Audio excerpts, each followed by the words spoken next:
A gente passou de basicamente as regiões relevantes e a gente vê que o cenário não está relativamente simples para ninguém. Talvez por isso que a gente veja o nível de preços que a gente está vendo hoje em alguns lugares, e na China, uma recuperação. E no fim das contas, no Brasil, parece que preços estão amassados. E aí eu queria entender qual que é a visão de vocês para o Brasil nesse cenário todo. Porque a gente está falando aqui, a gente falou de Estados Unidos, de China, de Europa. As 3 principais regiões parceiros comerciais do Brasil. Então, óbvio que se o cenário for bom para um, para outro, ou for ruim, a gente também vai estar nessa, de um modo ou de outro. Né? Então, acho que tem algumas coisas que a gente pode trazer para o Brasil aqui. Talvez a gente até tenha passado, mas eu queria entrar mais no detalhe para o Brasil. Por exemplo, o Trump, né? Primeiro com as barreiras tarifárias. Diferente dos grandes parceiros comerciais lá dos Estados Unidos, que são Canadá, México e China, que esses caras, os Estados Unidos têm um déficit comercial com eles, né? Uhum. Além de tudo. Então, os Estados Unidos importam muito mais em valor do que ele exporta para esses caras. E aí ainda tem a diferença da tributação. Para o Brasil, isso é mais equilibrado. Né? A gente exporta 40 bi, mais ou menos, e importa 40 bi, mais ou menos também. Você acha que nesse bolo de tarifa, no final das contas, o Brasil ele pode ser mais impactado indiretamente? Porque, tipo assim, porra, a China sofreu, e aí se a China sofreu, pô, é o nosso maior parceiro comercial, aí a gente pode acabar sofrendo aqui. Agora, diretamente, você acha que tem um risco dessa coisa avançar bem? Como é que você está olhando isso? O Brasil é uma economia extremamente fechada. Só não é mais fechado que a economia norte-americana, em termos de comércio internacional. A nossa questão não é comércio internacional e não são as tarifas de Trump. O Brasil, de certa maneira, é muito mais fácil que a China. Ele é muito mais fácil que os Estados Unidos. Ele é muito mais fácil que a Europa. E por uma simples razão. A gente continua a mesma coisa. E a gente continua com as mesmas políticas, com o mesmo pensamento, desde que podcasts desse tipo existiam ou que o mercado financeiro brasileiro se interessava por macroeconomia. A gente tem a mesma política há muito tempo. E eu vou dizer, a única coisa diferente que aconteceu no Brasil, realmente, por todo o tempo que eu olho a economia brasileira, desde a estabilização, em 94, a única coisa que mudou na economia brasileira foi o agro. O agro realmente foi um processo. E pensar assim, uma economia de sucesso como a Austrália, né, ou como uma economia de Singapura, ou como Taiwan, ou como Coreia, eles passam por longos períodos de crescimento de produtividade na casa de 3%, 3%, 4%. Eles vão compondo esses 3%, 4% de produtividade todo ano, né, para que você possa chegar ao longo de 20, 30 anos e você sair de um dos países mais pobres do mundo, que era a Coreia, para um país que tem 3,5 vezes a renda per capita brasileira. Tá?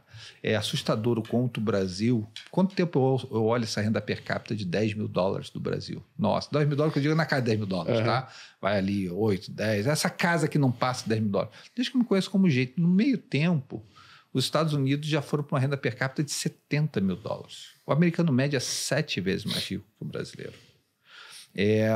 A gente... Nesse modelo, eu vou descrever um pouco o modelo, mas a gente, sei lá, na última década a gente cresceu 8%. 8%, não é 8% ao ano, é 8% acumulado. Tá? A renda per capita praticamente não mudou desde 2014. Tá? 2012, 2014, a renda per capita mudou muito pouco. Eu acho que ela só chegou ao nível de 2014, se eu não me engano, em 2022, porque teve, logicamente, uma recessão muito pesada no meio. Então... é fácil dizer que o brasileiro médio não se sente bem no momento. Lógico que ele não se sente bem, ele está altamente endividado, tá? Ele está com um comprometimento de renda enorme em termos de dívida e ele não vê, ao ponto que a gente voltou a certos básicos, né, de falar do preço da comida. Né? A comida volta a ser um dos principais problemas do país. Né? O preço da comida volta a ser um dos principais problemas do país. Então, é o modelo que o modelo gerou. Né? O modelo é imutável desde ali da Constituição de 88, aumenta o imposto, aumenta o gasto, transfere com um multiplicador enorme, você transfere diretamente para a população, né, via Bolsa Família, via BPC, via instrumentos em que o dinheiro entre diretamente no bolso da população muito rápido. As pessoas talvez não percebam isso, mas grande parte do governo Lula 1 e Lula 2, né, ali no processo, não foi simplesmente um boom de commodity. Bolsonaro teve um boom de commodities, não foi a mesma coisa. Tá? Tá certo que o declínio de commodities provavelmente derrubou a Dilma. Mas não foi simplesmente um boom de commodities. Foi um aumento enorme de crédito. A gente partiu para nenhum crédito na economia, a gente criou consignado naquela época. Foi um boom de crédito enorme, né? Então a gente partiu do modelo em que... O modelo era simples. Você partiu de praticamente nenhum crédito na economia brasileira. Você estabilizou a moeda. E você tinha uma Constituição que era uma Constituição extremamente distributiva, que era a Constituição de 88. Então você parte de um processo em que você aumenta gasto, aumenta imposto, distribui isso, né? E grande parte do poder distributivo acabou vindo desse crescimento enorme do agro. Porque o agro, o agro, embora seja um percentual razoavelmente pequeno do PIB, o agro em si, o agropecuário em si, quando você considera a cadeia inteira, ele é quase um terço, ele é uns 25% do PIB, quando você considera a cadeia inteira do agro.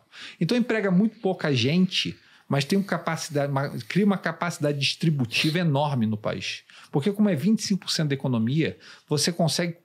A cadeia inteira, ela capta muito imposto. E essa cadeia inteira captando muito imposto faz com que você tenha uma capacidade distributiva muito maior. Então você foi criando... A gente, nesse crescimento imenso do agro, a gente nunca virou conta corrente. O conta corrente foi sempre negativo. Tá? Por quê? Porque você, na verdade, grande parte do consumo vaza para fora. Você não tem capacidade produtiva interna. Foi muito claro isso agora, nesse crescimento de 3% do Brasil, em que o consumo interno estava crescendo quase a 5%. Aí por que o PIB crescia menos? Porque vazava para fora, você tinha que importar, você não podia fazer, ou não podia captar internamente. Então o Brasil é esse eterno modelo. Você vai dando mais dinheiro, você vai arrecadando mais, você teve o agro com 3% de crescimento de produtividade, por isso que o agro foi muito parecido, a história do brasileiro do agro é muito parecido com uma economia de sucesso como a Coreia do Sul ou como a Austrália, um período muito longo de crescimento de 3% de produtividade, enquanto o resto da economia crescia a 0%. E era cada vez mais incentivada, havia todas essas transferências e falta de reformas adequadas que crescesse perto de 0% a produtividade. Não é, tipo assim, não, acabou sendo uma consequência disso. O modelo, do jeito que ele foi se expandindo, ele acabou criando a grande crise de 14, aquela fase 14, 15, 16, tá? Em que você teve a primeira exaustão do modelo, né? Você colocou crédito suficiente, você cresceu despesa suficiente, você cresceu receita suficiente. A coisa incrível do governo Lula 1 e Lula 2 é que ele herda um superávit de 3% do governo Fernando Henrique, foi o ajuste fiscal do governo Fernando Henrique. E ele praticamente entrega esse superávit de volta, porque ele gastou tanto, arrecadou tanto, que praticamente as duas contas se fechavam, né? O superávit acaba, na verdade, no governo Dilma, onde você entra na grande crise. A grande crise foi a exaustão do modelo, né? O boom de commodities se reverteu e o crédito não podia mais ser estendido, né? Você criou BNDES, Petrobras, aquele boom de crédito enorme dentro da economia que acabou se exaurindo. E aí você teve 10 anos sem crescimento de renda per capita praticamente no Brasil, né? E aí quando você volta a crescer mais recentemente, e como você volta a crescer novamente por uma expansão fiscal bárbara. A expansão fiscal dos últimos anos foi bárbara, partindo ali do aumento do Bolsa Família do governo Bolsonaro, indo para a PEC da transição e o modelo que a gente chegou agora.